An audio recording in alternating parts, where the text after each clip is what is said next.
Ellie Hansen. And my name is Krista Hansen. And we're going to talk about a serious topic today, lab safety. Lab safety is happening everywhere in science classes all the time.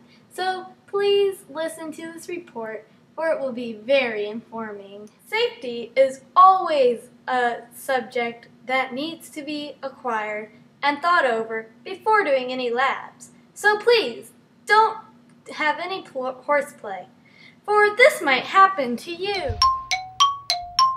I'm with Dr. Romia, and with her official degree and doctorate.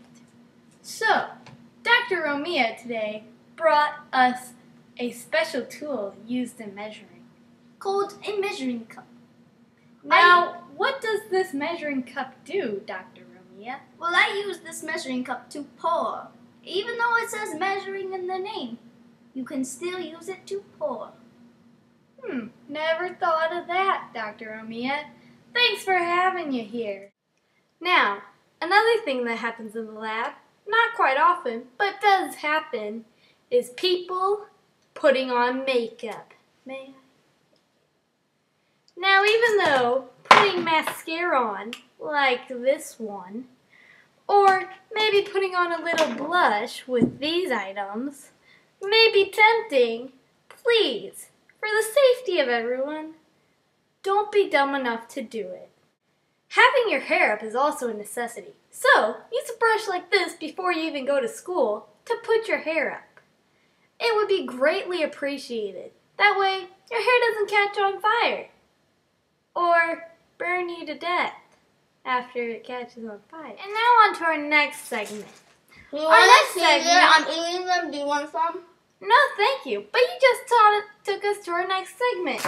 Our next segment is not eating food in the classroom.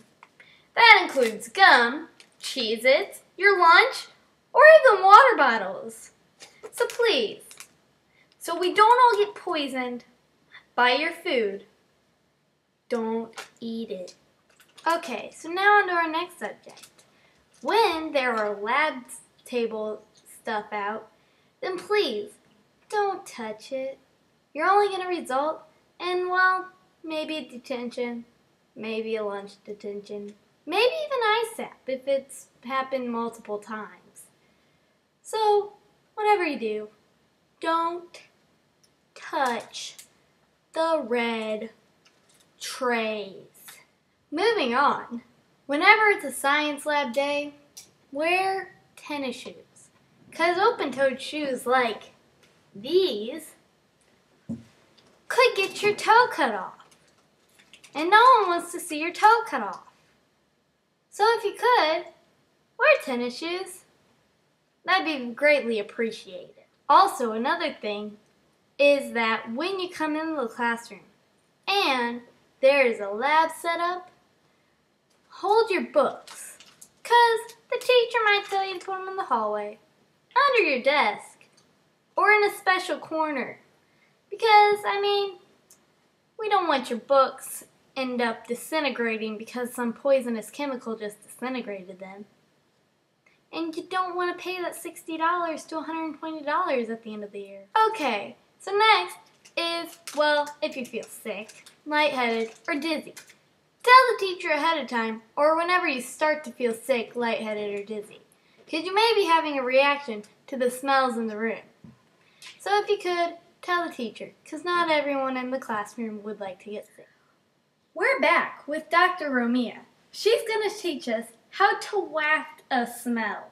That way, you don't snort the smell. Please, will you show us now, Dr. Romia? And when you waft the smell, do you take deep breaths? No, I do not. Oh, so only one hand and no deep breaths like this? No, smooth breaths like this. That would make sense. Thanks, Dr. Romia. Thank you for watching our broadcast tonight. And please, never attempt any of the actions depicted in our broadcast. Also, if you are ever wondering what happened to Krista in the end, well, she broke both of her legs during that fall demonstration. So whatever you do, don't have horseplay so you don't break both your legs. And also, don't do any of the other stuff we mentioned or traumatize in this video. Thank you.